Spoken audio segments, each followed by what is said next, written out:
Ho ho! Before we get into the press conference, I just have to say this. Real Madrid won today, despite the referee's disgraceful officiating. This is the same referee who once gave 4 penalties against Madrid in a single match, a historic record. The same referee who disallowed 3 Madrid goals in one game, also a record. And yes, the same referee who ended a match while the ball was in the air, before a winning goal could be scored, something never seen before in football history. With that in mind, let's listen to Xabi Alonso. Answering your last question, I think it was more of a yellow card situation. Because Mili was close, the opponent didn't have the ball under control, and there were still 40 meters to go. That's my interpretation. The referee saw it differently, and apparently the VAR did too. But even after watching the replay, he didn't change his decision. I spoke with the referee, he gave me his explanation, but I wasn't too convinced. Anyway, we leave it at that.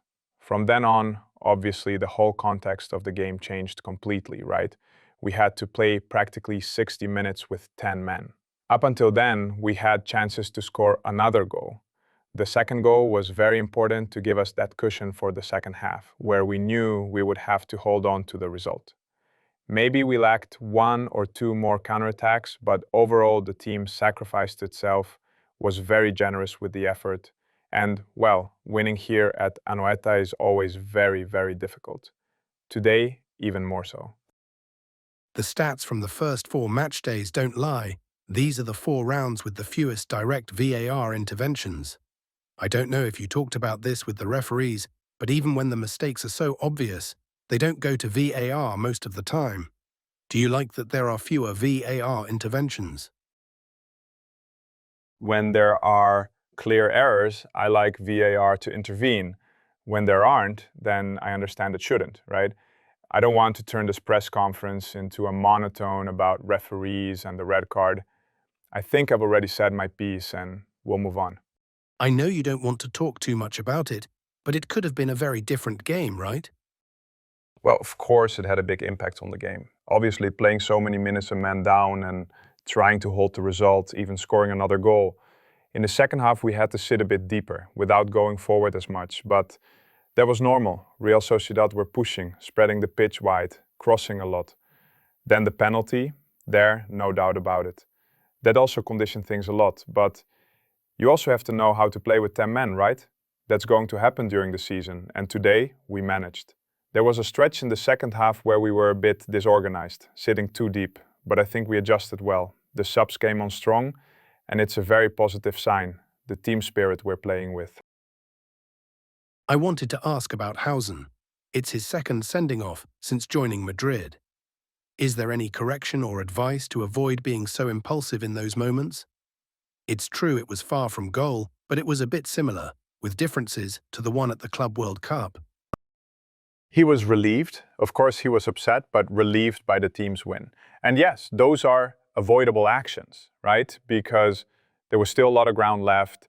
Oyarzabal didn't have the ball under control. It was bouncing at that height, and you can avoid the gesture.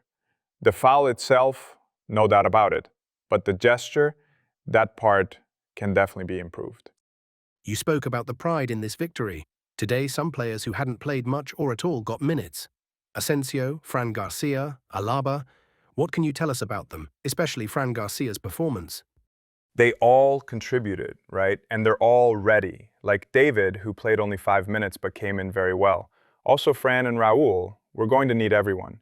Now we enter a stretch with many games. Hopefully no injuries, but they can happen. And having everyone feel involved, feel important, that's fundamental to being competitive and consistent in our performances. Back to the referee. At the end of the game, you went over to speak with him for a couple of minutes. I imagine asking for explanations about what happened. Was it only about Huijsen's red card or something else? No, we spoke about that. He gave me his interpretation, and I wasn't very convinced, as I said earlier, but that's that. I can't do anything.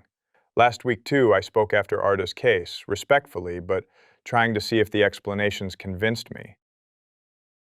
4 out of 4. What's your assessment of this start? Have you seen the improvements you want, or are there still things that need to get better? Well, 4 wins, yes, but we keep moving forward. There's still a long way to go. Obviously, we're happy, but nothing is guaranteed.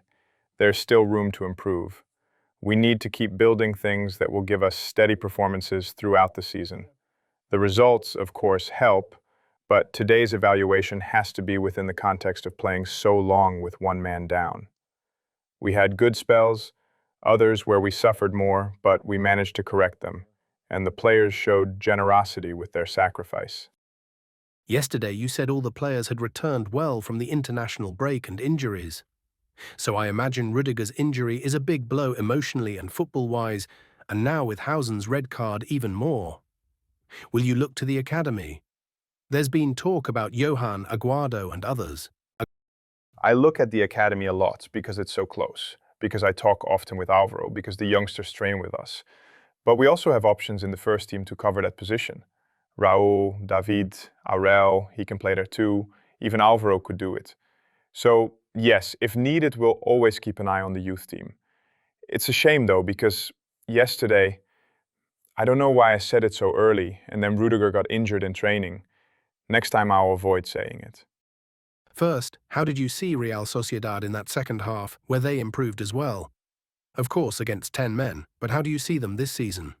And quickly, what did you think of the tribute to Toshak, who was your coach? And Sergio's start, a teammate of yours at Real?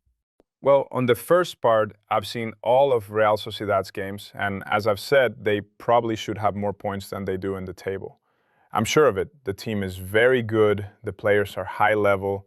Sergio is also a very well-prepared coach, and I have no doubt that the wins will come sooner rather than later. About the tribute, it was emotional. For what Toshak means, for what he gave to Real Sociedad, for the character he is, the charisma he has. And personally, it touched me a lot because he was the first coach to give me the trust to become a professional footballer here at Anoeta. As for Sergio, calm down, he's very capable, he's a very good coach, and I'm sure the team will rise.